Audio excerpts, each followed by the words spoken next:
Dobar dan vsem. Vidimo zdaj uporabo elektronskih preglednic za to, da izračunamo nekatere statistične količine in tudi narišemo en diagram. Torej, recimo tukaj zdaj vzamem fajl, ki sem ga že rabil, imamo lahko več listov na istem fajlu, tukaj se poveča število listov, pritisnemo spodaj en plus, zdaj gremo na drugi list v istem fajlu. Sedaj, recimo, zdaj si izmislim tukaj, da gledamo starost uporabnikov neke telovadnice. Torej, to zdaj napišem.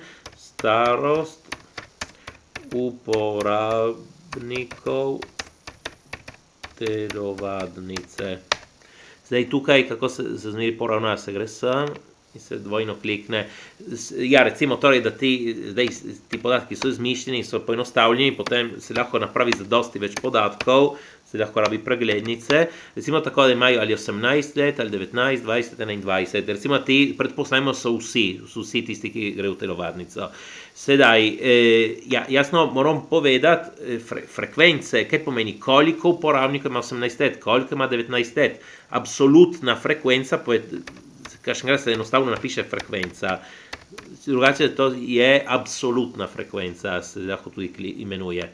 Sedaj, tukaj si izmislim podatke, recimo tukaj jih je 38, tukaj jih je 54, 33, 25, torej naprimer je 25 uporabnikov, ki ima 21 let.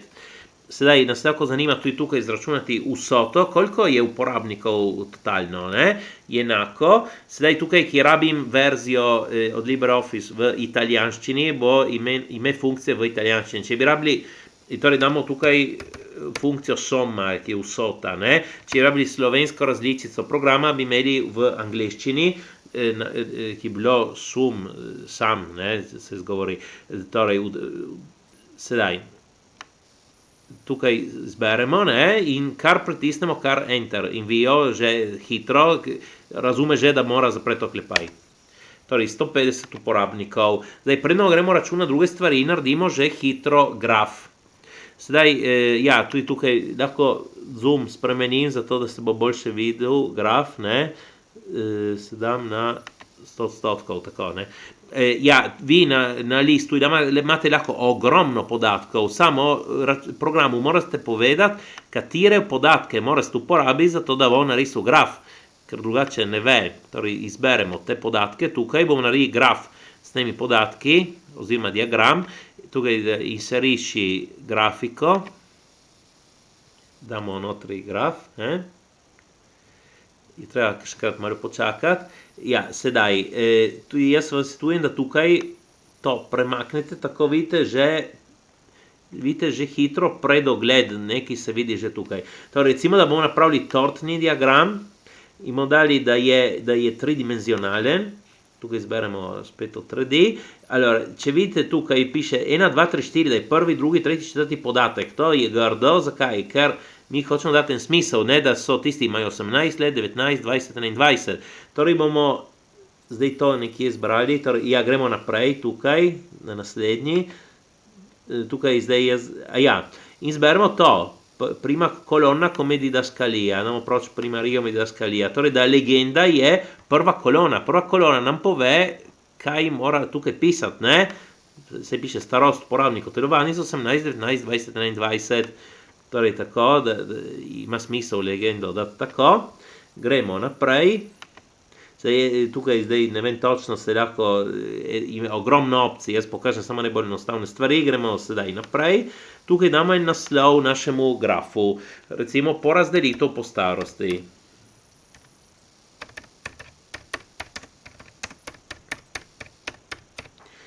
Ja, torej tukaj, če hočemo, lahko tudi premaknemo legendo na levo, na desno, recimo da pustimo na desni, torej ostajajo vse te možnosti. Ja, in zdaj tukaj pritisnemo fine, Ja, sem videl tukaj, da kakšnega se ne blokira program, da nekaj ne gre, kliknemo eno polje zunaj, nekje, da se fiksira ta graf, zdaj kliknem tukaj in premaknem graf, tako da mi ne gre pokrivati podatkov, ki sem jih že napisal. Torej, dobro od preglednic je to, da če mi menjamo podatke, smo že videli, hoče reči, da se ne samo, da menijo zračuni podatki, se spremeni tudi prav graf. Če tukaj naprimer namesto 38, jaz dam 60, vidite, da se bo spremenil prav graf. Zdaj se povrne na prejšnjo vrednost. Ja, in torej kliknem lahko spet zunaj, ker še krat, da kaj, če ne gre, kliknite zunaj. Sedaj, verjetno ni tako enostavno, na kakšen način se da, da se klikne na posamezno rezino, da se jo, da se jo lahko premakne, torej da je diagram tako razbit. Poskusimo.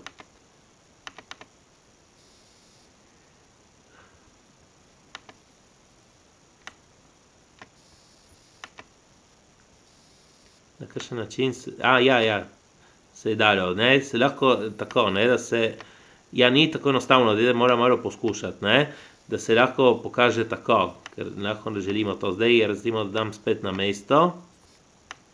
Tisto, kar pa je lahko še bolj važno, da menjamo barvo, na primer. Jaz dvojno kliknem na to rezino tukaj, rezina torte, ne, in recimo, da si izberem eno drugo barvo. Ja, in tukaj je menjal barvo, tisto je lahko bolj važno še.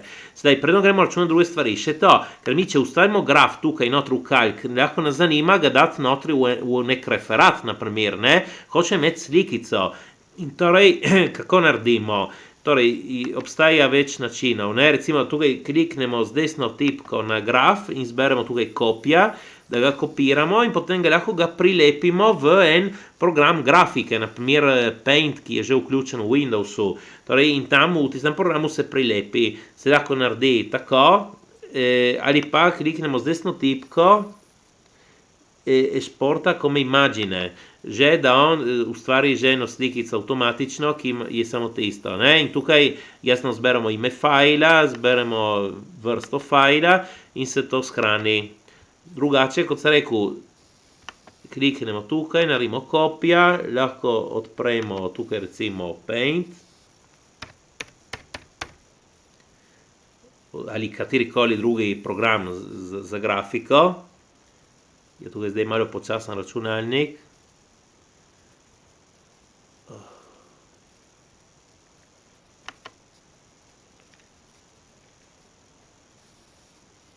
Ja, vidimo to zdaj na hitro, potem se vrnemo na preglednice.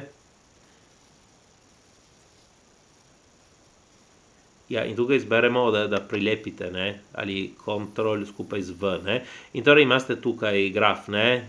Če vam pokaže preveč belega okoli, lahko pomanjšate in spet prilepite, ne. Zdaj pustimo stati to, zdaj to zaprem. Ja, in se vrnemo sem. Hočemo zračunati kakšne druge stvari tudi tukaj, ne, na primer relativno frekvenco. Relativna frekvenca. Relativna frekvenca nam pove kaj, koliko je na primer teh 38 uporabnikov glede na vse uporabnike.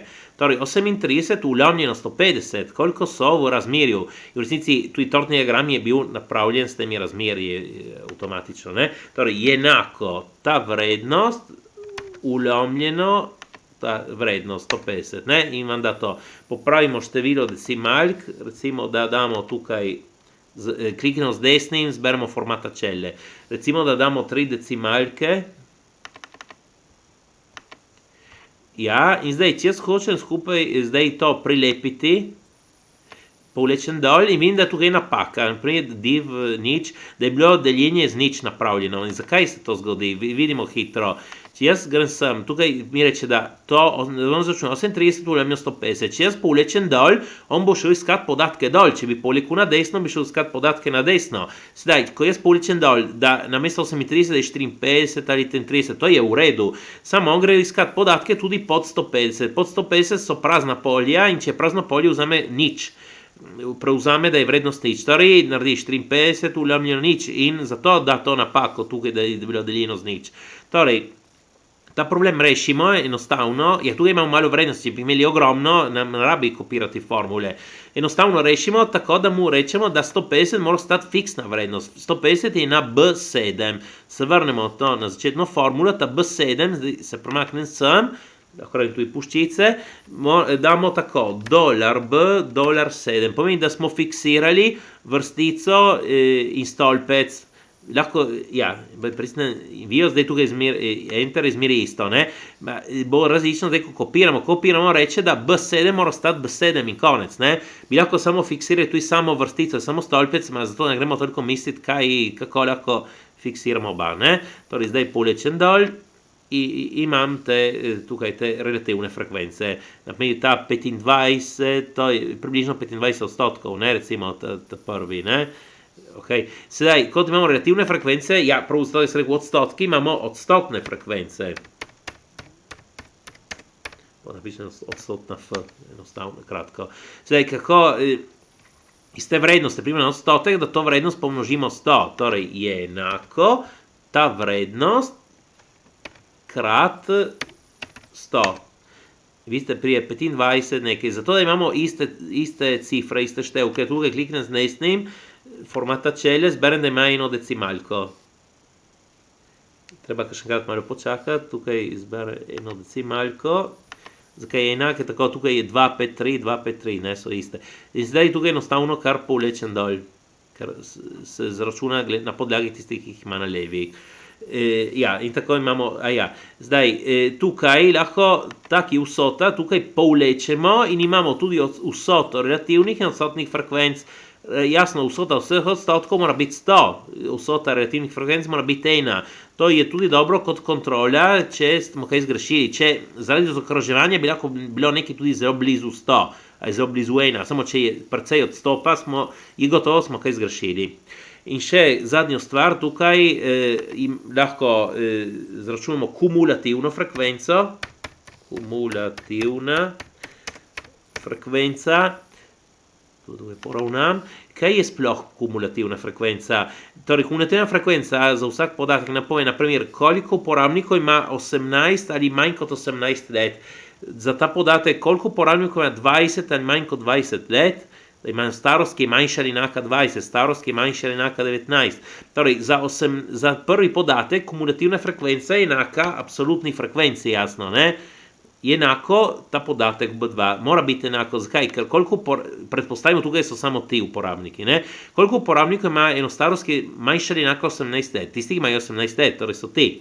Sedaj, koliko uporabnikov ima eno starost, ki je manjša ali enaka 19 let, so prejšnji in ti naslednji, torej moramo seštevati. Samo zato, če mi ne naredimo to pravilno, zdaj tukaj ne bo zračunal prav.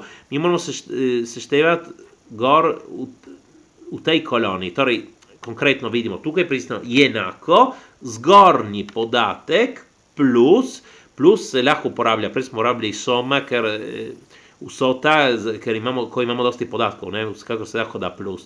Plus kaj?